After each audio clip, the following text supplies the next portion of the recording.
Hello, this is Ahran. Will be with you to review the Bank of England meeting, monetary policy meeting, decisions that they had, and the market reactions. As you know, today we had a BoE meeting.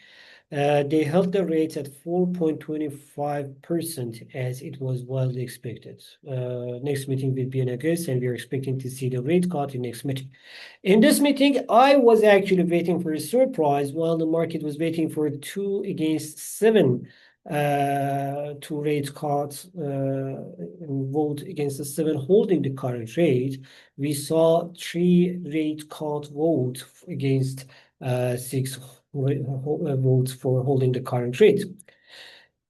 I was actually waiting to see these numbers at 4 against 5 because ongoing economic data in United Kingdom economy, we can see that the GDP is fastly slowing down.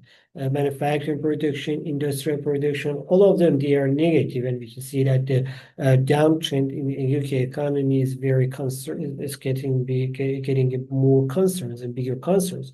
At the same time, unemployment rate increased to 4.6%, while the average income also slowed down. So the inflation is the increase again in previous month, but generally the trend is a downtrend. On production, both for manufacturing and industrial, slowing down, GDP slowing down, retail sales not very well, and people is also making less money. So all these reasons, they are enough reason for the central banks to go towards the dovish policies. But right now in the UK, they scared of the inflation increasing the inflation. They made a decision to hold the current rate, but I don't know if it can be the correct decision or not, because holding the current high rates can kill the economy and can stop easy money, can make it very harder for the companies and the businesses to take money to reinvest in their investment in their businesses. So which means that slowing economy can continue further, which again can cause more problems. So I don't know. We should build that, but I think actually I think it was better to cut the rates right now, even though the inflation is getting slightly higher, but cutting the rate can help the economy to improve. And while the economy is improving, the people making the money, you can make other policies to control the inflation. But while the people they don't make money, even if you control the inflation, you are not supporting, you are not helping the people's purchasing power, or you are not supporting the people's to people to have a better life. So that's what happened. What's what happens. There's a relation between the inflation and economic growth. So yeah, that was generally what happened in the decision. The Bank of England mentioned that the economic growth is weakening, and they need more reason, they need more time and reason to see what's going on here, because they scare about the increasing inflation and the tariffs affecting the market. So now they have to wait and see what's going on to they make a decision. But for the next meeting in August 7, I think it's very likely to see the Bank of England going towards a rate cut.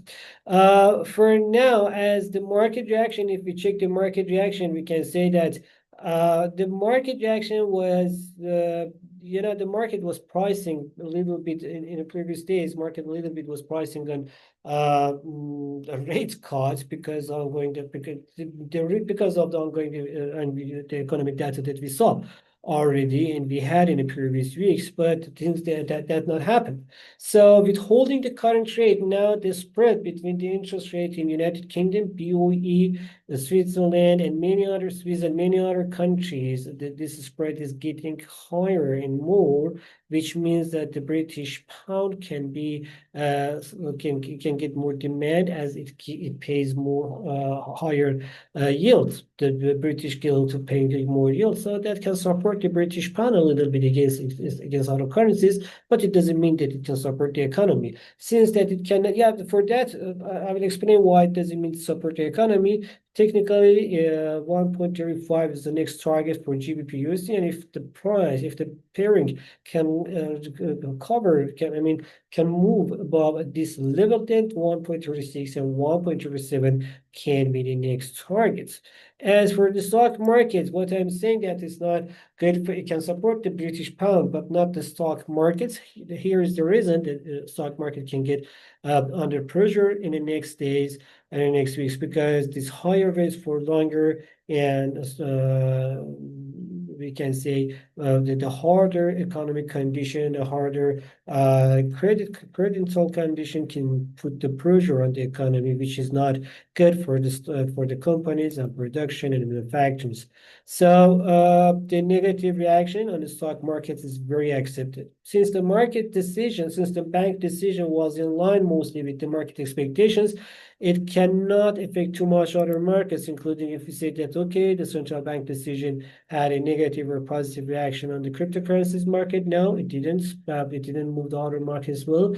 It's not moving the others. So the UK economy, fine, it's good, but it's not in the level that can, because of one decision in the British economy, we can say that the stock markets in other countries also can get take advantage of that, or get under pressure. So the reaction of this market would be will be very visible in GBP USD or GB on cable chart generally against all other currencies, and FTSE and other UK or London stock markets. So negative for the stock markets and somehow positive for the British currency. That was what happened and the reaction. If you had another question, don't forget to write in the comment section. I will try to get back to you as soon as I can. Have a good time. Bye-bye.